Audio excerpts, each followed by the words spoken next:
Hey everyone, welcome back to the channel. In today's video, I'm going to share with you the best way to track and export Cash App transaction history. It's going to be a quick video, so let's get into it. Now, the best way to track and export Cash App transaction history is to combine in-app review with external record keeping.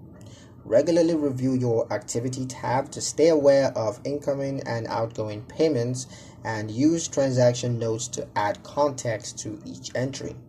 For long-term tracking, export your transaction history from Cash App's account settings on the official website, where statements can be downloaded for specific date ranges. Store these files securely and organize them by months or purpose, such as personal spendings, business incomes, or taxes.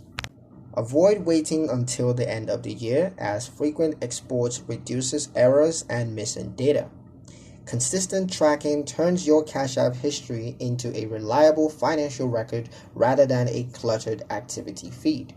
That's pretty much it for the video, guys. Hope you liked it. Hope you found the information here useful enough. If you did, like, comment, share, and subscribe for more helpful financial insights.